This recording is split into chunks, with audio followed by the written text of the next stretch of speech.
But also, I do think there's a lot of power in teaching the child that it is just a thing. A thing is just a thing.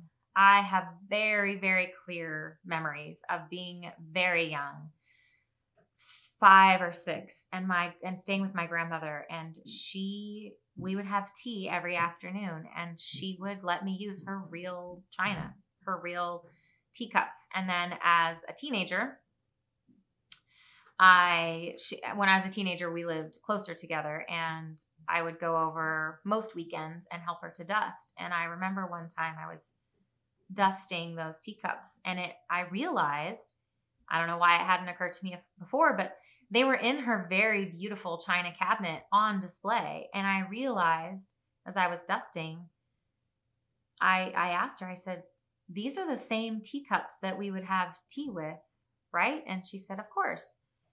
And I said, but what if I had broken one? I didn't realize how old these were and how special they were. And she said, well, it's just a teacup. It's okay. And she said, and you never did break one. And there is so much power in that. How she trusted me. And I mean, my grandmother never scolded me or corrected me on how to use it. We were just careful together, and we always had a lovely time. And I just remember that so deeply, of her telling me, well, it's just a teacup. It would have been okay if it had broken, and it never did.